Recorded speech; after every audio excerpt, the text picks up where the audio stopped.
Proverbs chapter 20 verse 20.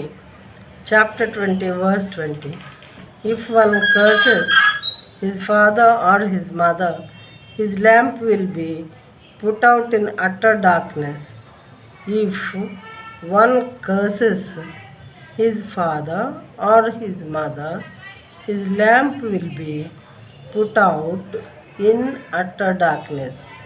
తన తండ్రినైనను తల్లినైనను దూషించువాని దీపము car చీకటిలో ఆరిపోవును. ఈ రోజుల్లో ఫ్యాషన్ అయిపోయిందనమాట తల్లిదండ్రుల్ని దూషించటం. పిల్లలు దూషిస్తున్నారు తల్లిదండ్రుల్ని. తల్లిదండ్రులు అనేవాళ్ళు బిడ్డల క్షేమం కొరకు దేవుని చేత నియమింపబడిన వారు. పెద్దల మాట మరి మనం వినాలి. మరి అలా వినకుండా ఈ రోజుల్లో చూస్తే ప్రతిదానికి ఎక్కువ మంది పిల్లలు తల్లిదండ్రుల మాట వినకుండా అపోజ్ చేస్తూ వాళ్ళని ఫూల్స్ లాగా అంచనా కడుతూ నేనే జ్ఞానవంతురాలని అనుకుంటూ తప్పుడు మార్గాల్లో నడుస్తున్నారు బిడ్డలు.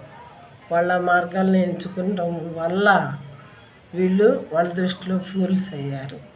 అంటే ఏంటి, చాలా తప్పు అన్నమాట ఈ విషయం. దేవునికి అస్సలు ఇష్టం లేనిది తల్లిదండ్రులను దూషించడం అనేది దేవునికి అస్సలు ఇష్టం లేని కార్యము.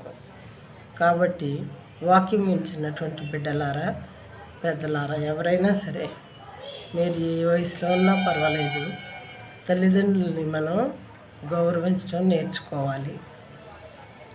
తల్లిదండ్రులు అనేవాళ్ళు దేవుని చేత మనకు సహాయకులుగా నియమింపబడినటువంటి వాళ్ళు. దేవుడు మనల్ని ఎంతగానో ప్రేమించబట్టి తల్లిదండ్రులు ఇచ్చాడు.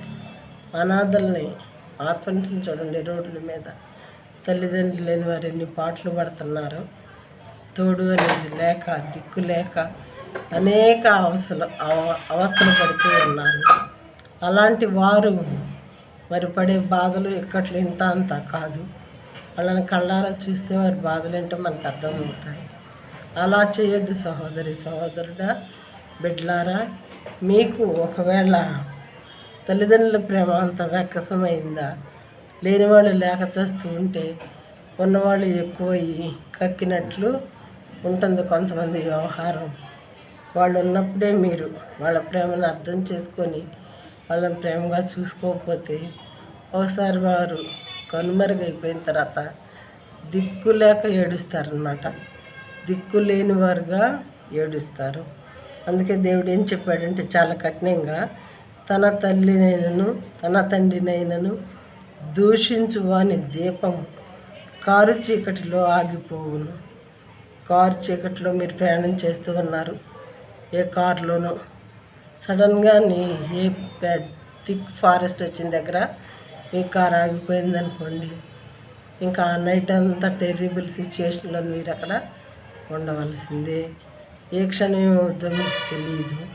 అలాగే మీ లైఫ్ ఒక కారు సంగతి కాదు, ఇది జీవితానికి సంబంధించినటువంటి మాటలు. ప్రియమైన వారులారా, దేవుడు మనల్ని హెచ్చరించేటప్పుడే జ్ఞానము కలిగి మనం ప్రవర్తించుకోవాలని దేవుని నామమును బట్టి మనం చేయుచున్నాను.